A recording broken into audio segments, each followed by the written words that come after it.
Welcome to the Productivity Podcast. I'm back with Sue and we're going to do some productivity insights. And on this episode, we're going to focus on frequently asked questions. So lots of questions we get asked by new clients, current clients. So we'll work through a few of them and explore where we get to. Do you want to kick off, Susan? Yes. So the first question that we get asked a lot is, do people change their behaviours when they're being studied? I think the answer is potentially for the first hour or so. But I also think that by using pace rating, that's normalised out of the data. So I think we've talked about pace rating before in a different episode, but do you want to give people a reminder of what pace rating is? Yeah, pace rating is where analysts are trained to be able to assess the effectiveness that somebody's working at versus a British standard, where the British standard is 100. And kind of we call it pace rating, but it's more than that. It's also about how effective they're being.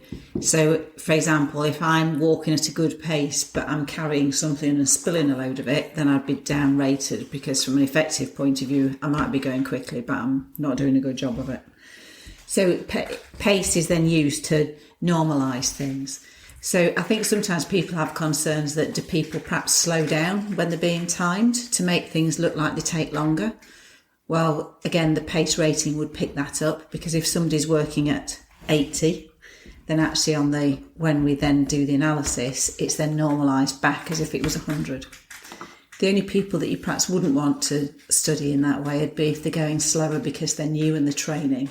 So really we should only be studying qualified operatives, so that people that are competent at the role. So if you've got someone that's brand new and in training and they're slow because of that, then they aren't a good subject to be studying. So that answers the question, kind of what if you go slow, speed up, which is good. Ones I kind of get, so how many stores, locations should I study? What's the sample size? It's always a tricky one, isn't it? Because it depends. So the more variability there is in whatever you're measuring, then the bigger sample size you need. So if I've got 10 restaurants, but each of them is a different format, I'll need to spend longer in each one than if they were all the same. So it can be variability in terms of kind of the outlet type that you're measuring. It can also be variability in the processes. So if a process is always the same, so a production line might be kind of an obvious example where it's a standard one, then you don't need to measure it very often because it's always the same. But things that are more variable, so it might be different menu items in a restaurant, anywhere where people and conversations are involved always has a lot of variability in it. So for example, customers in a shop, they might be chatty, they might be not, all that sort of thing. So it depends on the variability. I think often we say it kind of in a smaller number of outlets, you might be looking to do 10% of the estate. But obviously if you've got 2,000 shops, then you wouldn't be looking to do 10%. So it varies. It's not just the number of stores, it's also how many days you spend. Yeah, so there's no magic formula, I don't think. It's on a case-by-case basis, along with, as you say, that bit around the variability. Yeah, is a key bit. And I think that's probably a case in point around number of days that you say. So there's some organisations out there that are kind of hooked on the measuring all the time and measuring everything. We're not massive advocates of that. I think every time you measure it changes the number. So you've then got a bigger data set, clearly more robust data, but you've got to explain the variance. So kind of leads me on to how often should you remeasure? Again, it's that it depends question. So if you're in a business that doesn't change at all, why would you bother remeasuring? But the reality is that businesses do change all the time.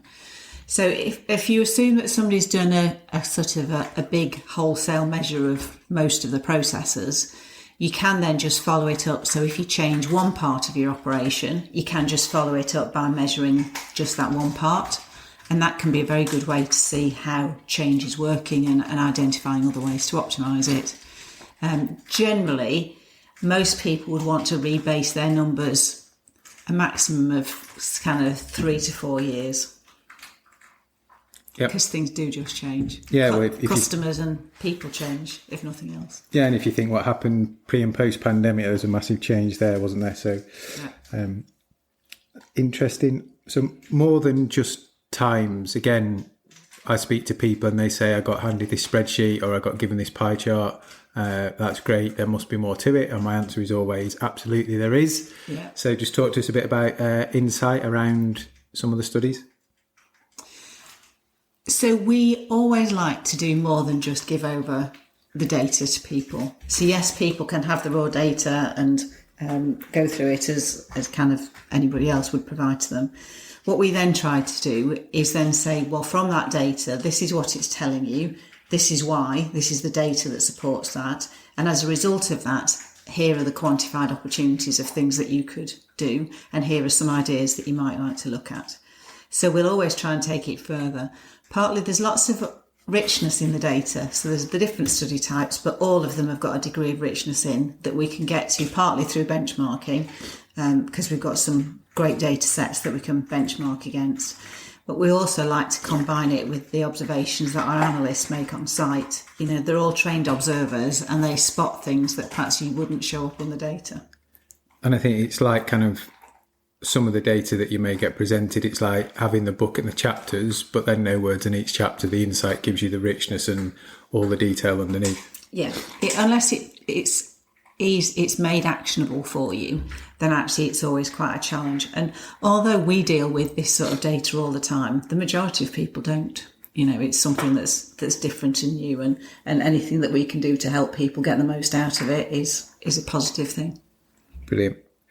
One that's cropping up more and more, I think, as people are struggling with economics, shrink, wage inflation, is why do I need a workload model? Why do I need to know how long things take and then build from the bottom up to kind of suppress from the top down to meet the financial demands? Why shouldn't I just go back to cost to sell? Cost to sell is just such a blunt tool, isn't it? For one time in my career, I was running shops that were low productivity, and it was in a tough economic area. So my average basket sale was pretty low. So the average transaction value was low. I'd got colleagues that were kind of in much more affluent areas that people would buy more expensive items, and we'd still have to put the same number of, fill up the same number of items to the shelf. We'd have to serve the same number of customers through the till, but actually the value of the sales that I was getting were lower than what some of my colleagues would be in more well-off areas. So that's a good example of why it needs to be different, because if you just went with a cost to sell, then my stores would have been under-resourced and potentially their stores would have been over-resourced. Well, and I think, again, in the current economic climate, it's an interesting debate because there's a divergence of cost and volume. So I could be, if I sell £1 million things for £1, or one thing for £1 million in a cost to sell scenario, it's the same. But actually, I've got 1 million times more workload in one than two. But ultimately, at the moment, with price inflation, prices are going up, so my sales are going up through nothing I'm doing, but volume's probably dropping. Yeah. So actually, again, in a cost to sell world, you're masking the true impact of work needed. So the reality probably for most people at the moment is sales are higher, but there's less work that needs doing. So I therefore need less budget. Counterintuitive, I get, but actually the price increase isn't volume, it's item price that's going through. Yeah. Any other questions you can think of that people are often asking you when you're presenting about data or in conversation? Perhaps one thing is about what's the best way to engage their teams when they're doing these things, because obviously what we do isn't secret. There's a person that turns up and is observing processes happening. So making sure that works well by having teams that are expecting us, know what's happening, know there aren't any secrets is usually the best way to go. Yeah, and it's a balance, isn't it? Because sometimes the initiative is around cost saving, which is sensitive because has consequences, clearly, depending on the results. Sometimes it's around just actually understanding what's happening in that business and then making decisions off the back of the data. Sometimes it's about putting more people in front of customers. Sometimes it's a mix of all three. So treading carefully is important, but I think what I've seen, being as transparent as you can be at the initial briefing is also really important. Yeah. I think there's sort of 3 steps that we'd say are the best practice. So one is, if there's a phone call, then so a phone call with perhaps the line managers and that sort of people, so they've got a chance to ask any questions, that's led by the central team, so it's their own people, and then we're there to answer any questions that they've got, is a great way to do it. Follow that up with some written comms, because not everybody's going to get to that brief, so follow it up with some written comms that again sets out, we're interested in people, not processes, we don't capture people's names, it's not secret, we'll happily show you the tablet, we want to know your thoughts. That's a good way to do it. And then when the analyst arrives location to start studying, if there's a team huddle or team briefing, it's great if our analyst can join that, say hello to everybody, and again it just reassures everybody, so everybody knows what's happening and why. Yeah, and the benefits of getting information from colleagues, so we're independent, they can share their gripes or their golden nuggets with us, and we can build that into the deck as well. Yeah. And then a final question for you is, are there things that we can't measure? So is there anything that you can't measure? I think practically you can measure anything that happens from can I go and watch somebody doing it? I think there's a couple of things that always stand out. One, frequency. So you could spend a lot of time trying to capture something that doesn't happen very often, or is weekly or monthly or done in the dead of night, whatever. And I think there's also a bunch of stuff, and training's always the one that is a conversation. Can you measure training? Absolutely. How much did you see in the study? None. Yeah. So why is that? Well, because people are busy and it's one of the first things that's dropped or is done at home or just not happening or batched up. And I think training is a great example of, from a workload model point of view, it's a policy decision. So what do you want to fund per head, per employee, per week, month, year for training, and then build that into the model? Measuring what happens probably tells you, and I'd say 99.9% of the times, what you don't want to know, that there's not enough of it happening or none of it. So you've got to turn it on its head for that one and say, well, so how do we create the funding to give the time? And then locally, how do people use and plan that time effectively? Sometimes things like emails, they're tricky, how many come in. An email response could be a line, it could be 10 lines. So again, efficiency study and looking at it proportionally rather than in absolute decimal minutes. They're probably the two, those admin bits, and certainly training is a recurring conversation of, can you measure training? Yeah. And I suppose actually with the range of techniques that we've got, we can measure everything from things that take small fractions of seconds through to kind of as long as you want to go.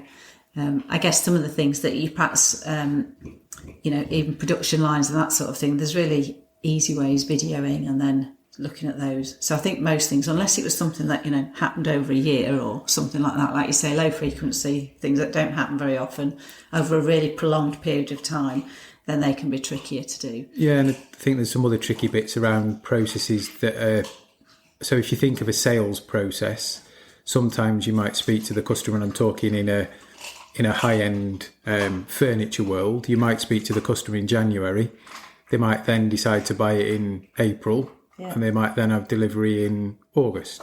So there's some things where you're not going to see end-to-end the same customer, but you can see representatively end-to-end the component parts of the process, because you would be there physically too long. Yes, if you see every step of the process, you can then put those bits together, even if it wasn't one single customer. Yeah, and you want to see that a number of times, so you get a nice average. Yeah, and back to your point, things like pizza making, car production, that whole MTM world then comes into play that we've talked about on other podcasts around video, breaking down those human movements to move the kind of timings through. Yeah. I'm sure there's plenty more. I think those are the key ones. Maybe we do another one of these early in 2024, but those are the key ones. Hope you found that helpful. Thanks again, Sue, for your time. Thanks. Bye.